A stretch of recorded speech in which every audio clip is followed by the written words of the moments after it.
Good morning, PT on Ice crew. Welcome to November. It is November 5th, 4th? I don't even know. Monday. Happy Monday. This is your host, Sarah Heron. I am currently the lead faculty for the Out-of-Network division of ICE. Excuse me, it's 5:30 in the morning here. I'm joining you today for the PT on Ice daily show to talk about questions that we have received regarding out-of-network practice. So before I get started, here's my Instagram screen. Here's my Facebook screen. I'm going to try to do my best to look at both of you guys. Go ahead and leave me some comments as we go, because I'd love to know what other questions we can be addressing down the road. This is going to be part one of potentially multiple parts, but at least 2 parts, because I've just gotten so many questions and there's no way that I can get through all of those in 15 minutes. So part 2 I have scheduled for December 16th. So mark that on your calendars and we'll meet again. I do want to alert you to a few episodes that might be helpful if you are looking into going into like out-of-network practice or even in-network solo practice, and let you listen to those again if you already did. So the April 25th episode, I came on and talked a little bit about, again, questions and answers. There were common things that I hear. And then on Halloween, Alan did an episode called Bird in the Hand is Worth Two in the Bush. And that is a phrase, an old phrase that we probably all heard. And he talks about how that is relevant in this out-of-network space and private practice world. So we are officially in our last cohort of the out-of-network series for ICE this year. We've made it through the full year of teaching this course, and it's been fantastic. Such a good learning opportunity for everybody. And we will be starting that again in January. So please join us. The course has grown quite a bit in momentum, and that's for good reason, because going out of network or going into solo practice is really appealing for a lot of ways. And therefore, there's lots of questions and lots of answers to address. So I'm going to pick a couple that came in over the weekend and over the last several months and address them. But as I said, go ahead and write in the comments. You can email me personally. I'll put my contact information in the comments later. But we really want to address what you guys want. So we'll get started. First of all, I want to note that there are kind of 2 types of questions, and we do this in the course. We talk about 2 different types of thinking when we're thinking about the details of starting up a practice.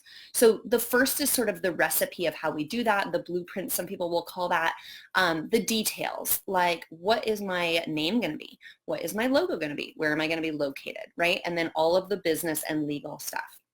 Then we have mindset, and that's really important, but that's not everything. So we talk a lot about mindset, and you'll see that a lot in social media about having the right mindset. And Alan really addressed this. You know, if you don't have the details of what it's going to take, then you can think positively and have the right mindset all you want, but it may not be the right timing. So as I talk about this, I'm going to try to pick from each category. And like I said, we talk about that a lot in the course, because it's not just about the details and it's not just about the mindset. In fact, the devil can be in the details. If you spend all your time trying to design a logo, but you don't know how to get patients in the door, that's problematic, right? Now, that's the fun stuff. Of course, that is the stuff that brings out some creativity in a way that we haven't been able to express oftentimes. But we need to get patients in the door, right? So it's just food for that. Okay, so the first thing I want to address today is, can I start a side hustle while I'm still working in my primary job? And the answer is, of course, yes. There's lots of ways to do this, and we don't want to be discouraging of the possibility of that. But I am here to play devil's advocate and sort of highlight a few things you may not have thought about. So the first thing to think about is your current employer on board with this? Would they Would they be okay with this if they found out? Are you sneaking around doing it? Do you have some kind of non-compete with them? Or potentially you have a moonlight clause. And what that means is that if you have a job outside of that job that they want to know what it is, or there can be different ways of wording it, but they may not like you doing that. And why would that be? That's because that's competition, right? So they want you to see those patients in your clinic where you work and where you make money for them. Okay, so that's just something to look for. And as I tell you all of this stuff, we all have a different amount of sort of risk tolerance, right? So I'm going to tell you legally because I shouldn't tell you otherwise, but you can make decisions on your own based on your own risk tolerance. I am very vanilla and I am not a risk taker. That said, I obviously started my own practice, but I'm a rule follower. So food for thought. You can probably do this without telling your employer. That's on you. Okay, the other thing that I want to address that I think gets overlooked far too often, listen up. It is in fact illegal for you to take cash from a patient who you have an insurance contract with. So let that sink in for a second. If you have a contract with somebody with say, let's say United Healthcare, and you have an individual practitioner contract with United Healthcare, and I'll explain this in a second, you may not then legally take cash from a patient who has United, because that is a breach of the contract that you have signed. Okay, so there are two types of contracts you can have with insurance. One is individual and one is a group contract. Most of the time, if you work in a big setting, let's say that you work in like a hospital-based outpatient setting, you are likely in a group contract, meaning that entire company is contracted with United, and as you are an employee there, you get to see United patients. In some cases, if you work especially in a smaller setting, and this happened to me when I started my practice, you might have individual contracts with insurance companies, and it may not be with all of them. So unfortunately, you have a lot of dirty work to do. You need to find out if you have an individual contract because, again, that is a breach of contract. So you can get around that by not giving a super bill or giving any reimbursement information to that patient so that they won't be able to submit it, and their insurance probably will never know, right? But is it legal? No. Is it ethical? I think there's a difference between legal and ethical. Is it right for you to treat that patient in that setting and give them good care and they want to pay for it and that's okay? That's cool. But just know that there is a legal issue here. Okay, I just want to check in on my comments over here. All right, we're good. So just food for thought, right? And you can well, I shouldn't say easily, you can do the dirty work and find this stuff out. If you have a good relationship with your front office, you could ask them. They may wonder why you're asking, but you have a right to know what kind of contract you're in. You can call the insurance companies, and I don't have a good way to do this. They're all different. There's no rhyme or reason. You will get the runaround. It's hard to know where to call. I don't know, but you need to call and find out, okay, or figure out how to get out of those contracts. If you get out of them though, and you had an individual contract, now in your current practice, in your clinic that you work for, you can't now see those patients. So just a little bit to think about, and I think that doesn't get addressed when people are thinking about starting a side hustle. It's not just see patients and get money from them. Okay, there's a reason behind this, and do we like it? Does insurance have like a little bit more of a pull than we want? Of course, we don't like that, but it is the legal truth. Okay, so can I start a side hustle? The answer is it depends. All right, second question I want to address today is what types of patients will I treat? And I'm going to speak to this in an out-of-network situation here. So what kind of patients am I going to treat? This is a really good thing to reflect on because you might be used to treating a certain type of patient. You might want to treat a new type of patient, and you might actually get in your practice a third type of patient. Okay, so I made a little list for myself because this is kind of all over the map.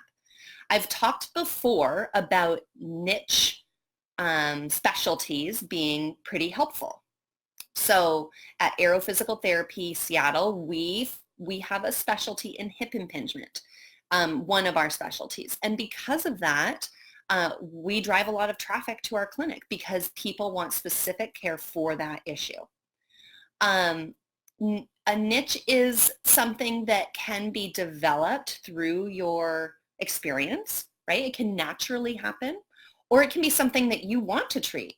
If you're like, I want to treat ankle instability, you just basically start promoting that and saying, like, I'm an ankle specialist, and then those ankle people come and see you, and then you do become the specialist through practice. So you can kind of decide what you want and build your practice that way. I will say this, it is unlikely that you're going to see a lot of post-op patients. And that's something that in physical therapy, some of us are really used to doing. If we work in a big setting, maybe we're getting a lot of referrals from orthopedic doctors or surgeons. We often are going to see a lot of post-op. But in cash practice, that's pretty expensive. If a patient truly needs to come in 2 times a week, 3 times a week, it's not likely that they want to spend their expendable income on their healthcare in that way. Now, what we often do is we will let that patient know, like, hey, when you're ready to get back into the CrossFit gym or get back onto the dance floor, we want you to come back in here. You can actually have physical therapy in that setting and in this setting at the same time. Okay, you don't have to pick and choose. But in terms of having a lot of manual therapy done and a lot of like range of motion and being on the bike to get your post-op total knee in order, we don't need to spend our time doing that. And so you might lose a little bit of that stability that you're used to. So when you look at your practice currently, where you're working for somebody else likely, and you're thinking, I'm pretty busy, all these people will follow me. I hope that's true, but it may not be. So just kind of thinking about a little bit of a shift in perspective in terms of what type of patient you're going to see. Now, if you are an out-of-network clinic, you actually can take car accident individuals. So people who have a PIP claim, a personal injury protection plan, anything where they were not at fault if they were rear-ended, you can actually bill their car insurance without a contract. So you don't have to have a contract. You can pick and choose. You can decide. Maybe one of your CrossFit athletes was rear-ended and they want to come in for PT. That's a perfect example of giving them the great care that they need. You're not in network with healthcare insurance. You're not in network with car insurance, but you do get to utilize that. And then that patient may be like, you know what, now my claim is closed. I'm feeling pretty good, but I want to keep working with you because I know how good you are. And I'm having this low back thing that was long before my car accident. So that's a type of patient that you might choose to even market to. Okay. The other thing that you are going to want to think about is what's going to set me apart? What's going to drive a patient to my clinic or to my practice? What's going to make them feel like I'm the right individual to be treating them? And oftentimes these are the more complex patients, the more chronic patients that maybe have been in physical therapy and are not really getting what they need out of that. Failed physical therapy patients, right? We see a lot of that with the hip group, that they've tried a lot of physical therapy and they're like at their wit's end. And then finally, I think high-level athletes. I think this is a group that we don't tap into enough, and I think that if you can tap into that, that's a really important and valuable group, because oftentimes physical therapists who aren't well-versed in a sport don't know how to help these people. They do not know how to progress these people further. They may not be aware of certain high-level movements. Let's take CrossFit, for example. We know that in the ICE community, there are a lot of people who are interested or who are already treating this fitness athlete group. And that's great because you guys are the ones that need to be working with these folks. You need to understand what a snatch is, okay? You need to understand what a muscle up is. It doesn't mean you need to be able to do it, but you do need to be able to break it down and understand why certain parts of the movement might be causing pain. You need to understand concepts of acute to chronic workload ratio and volume train, right? Like, is this patient doing fine mechanically, but they're just doing too much, right? So those are the kinds of conversations that I think don't always happen in traditional physical therapy models. And so that high-level athlete gets discharged not only because they no longer are medically necessary, right? So like if you only have anterior shoulder pain in the catch of a ring muscle up, your insurance does not care, right? But potentially we can continue to treat that patient and know that it's medically necessary and can document as such. But sometimes I think those patients get discharged because that clinician does not know what to do with them. Okay, so that's another group that you can market to, is that high-level athlete. Okay, lots of people are doing a great job of marketing to the postpartum athlete or the pregnant athlete. I think you can be creative with this. So niche practice, thinking about maybe adding in MVA, and then chronic, complex, failed PT, high-level athletes. Those are kind of some maybe untapped areas, or less tapped than I'd like to see. Okay, so I'm getting close to time. Let's go one more question here. So the third question I want to address this morning is, how will you stand out among the competition in your area? And this is a really important concept because this is part of that mindset stuff of like, am I up to par here? I know I'm a good clinician, but I don't have all that marketing budget. I don't have the reputation over time. Maybe you do have that reputation, but it's just hard to get yourself like into that community. So the first thing I would like to point to is the episode that Jeff just did about like forming allies versus competition.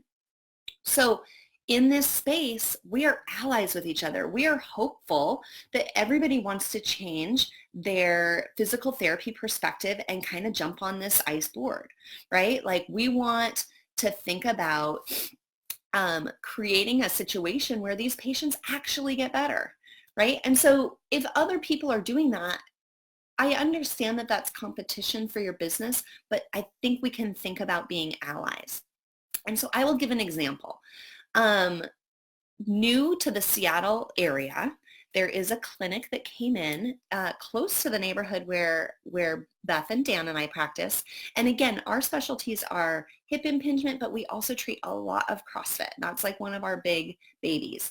And so this clinic came in and they are a CrossFit gym / PT clinic. So they have like everything that we have plus some, and they take insurance.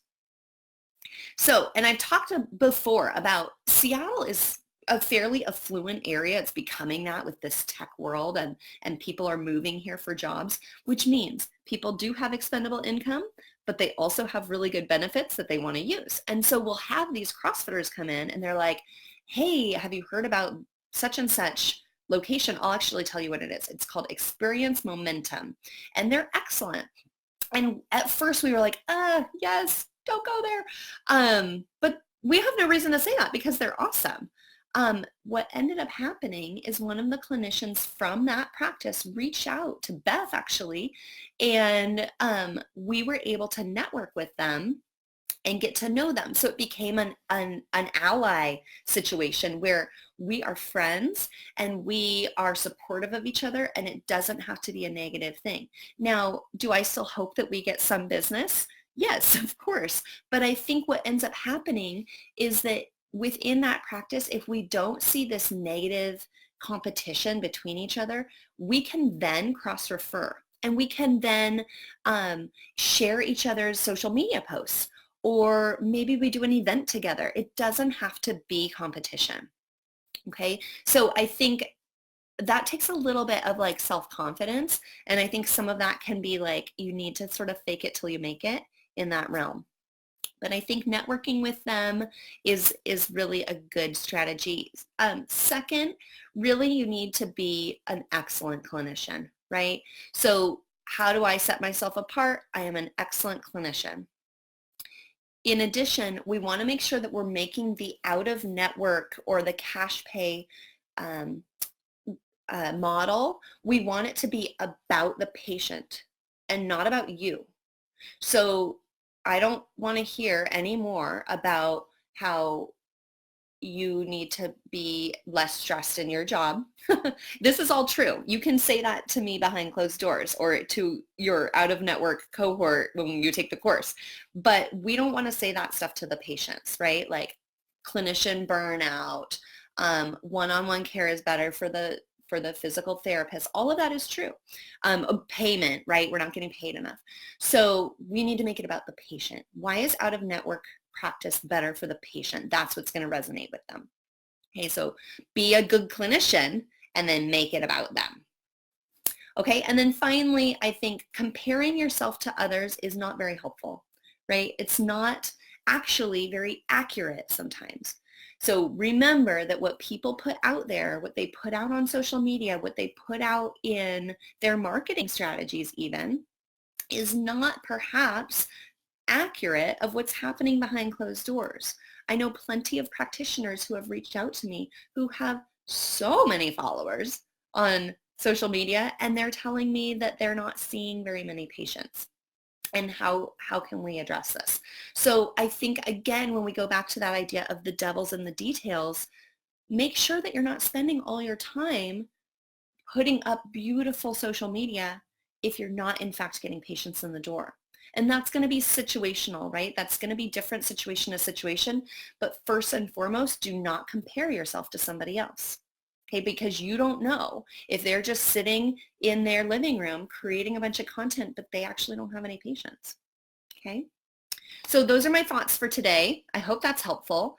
As I said, please do leave us more questions. We're always happy to add that to the list. I have a running list right here, and I will be back in December. If you haven't already, please make sure that you are signed up to receive the Hump Day Hustling emails. Those come out on Wednesday. You can go to ptonice.com, scroll to the bottom, and there's a little button you can push to get signed up. And I hope you guys have a great week. See you next time.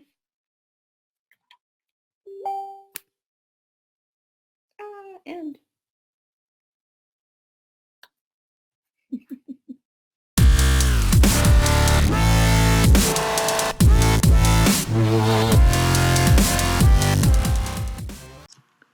Hey, thanks for tuning in to the PT on Ice Daily Show. If you enjoyed this content, head on over to iTunes and leave us a review. And be sure to check us out on Facebook and Instagram at the Institute of Clinical Excellence.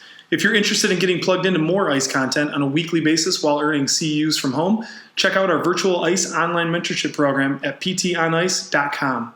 While you're there, sign up for our Hump Day Hustling newsletter for a free email every Wednesday morning with our top 5 research articles and social media posts that we think are worth reading. Head over to ptonice.com and scroll to the bottom of the page to sign up.